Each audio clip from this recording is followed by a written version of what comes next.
During the first half of 1975, the video game maker Atari was busy cranking out more arcade game titles like Pursuit, Anti-Aircraft, and a sequel to the hit tank game called Tank 2. They even released a shark hunting game called Jaws in order to capitalize on the hit movie released around the same time. And here's a fast fact: Atari released the game under a pseudo company called Horror Games, and they did this just in case any legal troubles arose. After this game was released, however, it didn't take long for their competitors like PSE and Versus Billiards to release their own shark hunting games, and both did poorly with consumers. But Atari kept cranking out fresh ideas, and their next game, released in October of '75, was a horse racing game called Steeplechase. In this title, up to 6 players could compete in this game at the same time, while the 7th horse at the bottom of the screen was controlled by the computer, and the first horse to reach the end is declared the winner. Alright, well, let's give this game a try.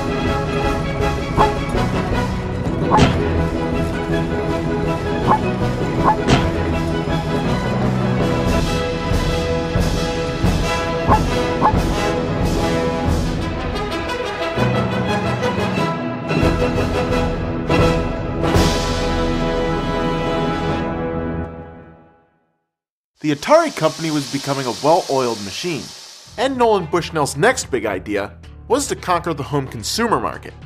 And he planned on doing that by creating a home version of Pong that would plug into any television set. The console that Atari ended up making was very simplistic in design, and consisted of only 4 buttons: a player 1 knob, a player 2 knob, a power switch, and a reset button. Not only would you be able to play the exact same game found in the arcade, but this one was in color. Whoa, look at all those colors, man, far out. And of course, all you need to power the console is 4D batteries. And, wait a minute.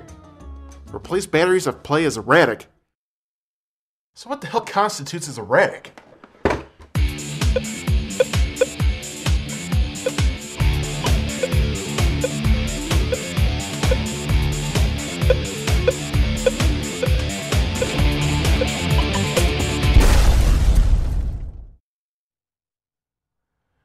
Well, guess it's time to change the batteries.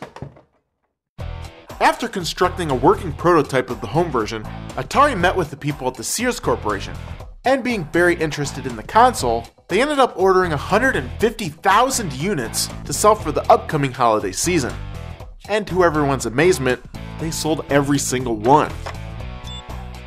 Now that Christmas really started off the era of home game video consoles, because the Magnavox Odyssey never really sold that well. But when Atari's home version of Pong was released, it was an instant hit. But over the next few months, a huge Pong war was about to strike that no one could have imagined. After Atari released Pong, Magnavox was back with a brand new console called the Odyssey 100 to replace the original. This time around, the controls were built into the machine itself. The bottom 2 moved the player around the screen, while the third would put spin on the ball after hitting it.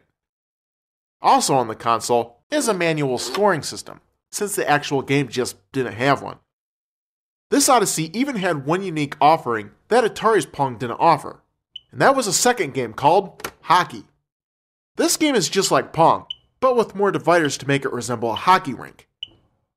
After only a few months, however, Magnavox was back yet again with the Odyssey 200, and this console added in 2 new features that the last one didn't have, like adding in extra paddles, and adding in a third game called Smash, where both players take turns hitting a ball against the wall. Miss your shot, and the other player gets the point. A few months later, Atari fired back by releasing Super Pong, and this version had a total of 4 different Pong games.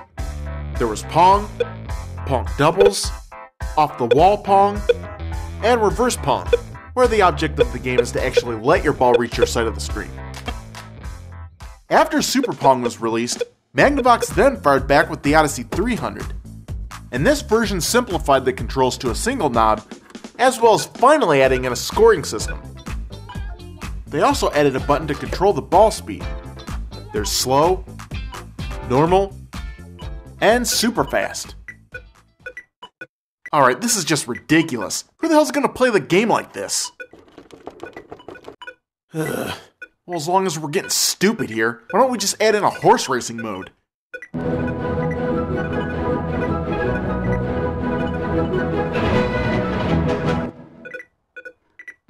After the release of the 300, Magnavox finally had a decent Pong machine going for them, even though it did only take them 3 tries to get it right.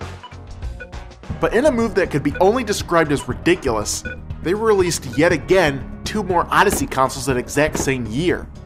The 400, which would return the console back to the 3-button system, and the 500, which now included a 4th game and colorized backgrounds. Now I'm not sure why the hell Magnavox even released so many Pong consoles, but in hindsight, this may not be as crazy as it sounds, because by year's end, there were almost 75 other companies all flooding the market with their own Pong consoles. Wow, that's a lot of fucking Pong. Yes, Pong was everywhere, but out of all the dozens of new contenders, only one of them managed to make a name for themselves, and that company was Coleco with their Telstar. Now upon actually playing this machine, one would be able to point out pretty quickly that the Telstar is eerily similar to the Odyssey 300. Both consoles contain the exact same games, same visuals, and the same controls. Very suspect. But despite those similar drawbacks, there is one thing that Coleco had going for them that no one else did. They retailed their machine for a measly $50. And with that one advantage, this console ended up dominating sales charts nationwide. Atari had indeed opened Pandora's box. And not only were they fighting to stay on top in the Pong war, but they soon ran up against some stiff competition in the arcade world as well. Other companies like Gremlin, Taito, and Sega were all trying to break into the arcade market that year. But one game released in January of '76 almost destroyed the small foothold that video games had fought so very hard to establish. A new company called Exidy released a game in 1975 called Destruction Derby. The goal here is to drive around and smash into as many cars as possible. A follow-up game released a year later called Death Race would replace those other cars with stick figures, and after running them over, the player would hear this gruesome sound. Holy crap. Shortly after this game was released, Death Race quickly came under fire by news outlets everywhere, and became a huge topic of debate of the violence found in this game. Doing something like this in a video game at the time wasn't heard of. But in a surprising outcome, the controversy actually had a complete opposite reaction to this title. And Exidy went from selling only 200 units of this cabinet to just over 1,000. Although Exidy had earned their 15 minutes of fame, it was actually Midway Games that ended up becoming a force to be reckoned with later that year. Their first game to become a hit was called Gunfight. In this cowboy shoot-'em-up game, your job is to shoot the other player while dodging things like cactus, stagecoaches, trees, and the occasional stampede.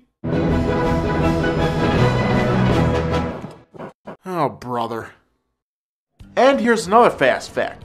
Gunfight was actually the first game to be built with a microprocessor, and this was done to handle all the complex graphics happening on the screen.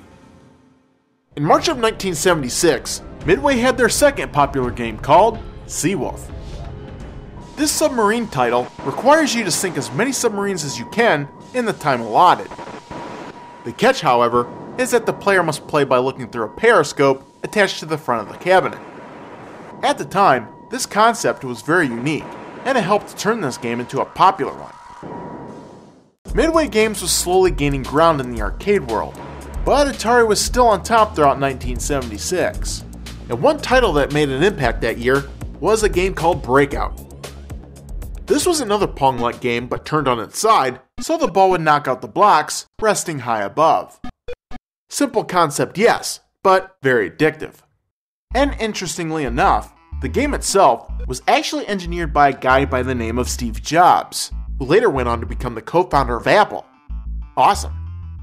By the end of 1976, video games were slowly losing their appeal with consumers. Between being ponged to death and seeing the countless rehash of old ideas being recycled over and over again, everything started to look very stale and repetitive. If video game makers wanted to keep consumers playing, then they would have to come up with some major innovations. Coming up in part 5, the video game world is changed forever.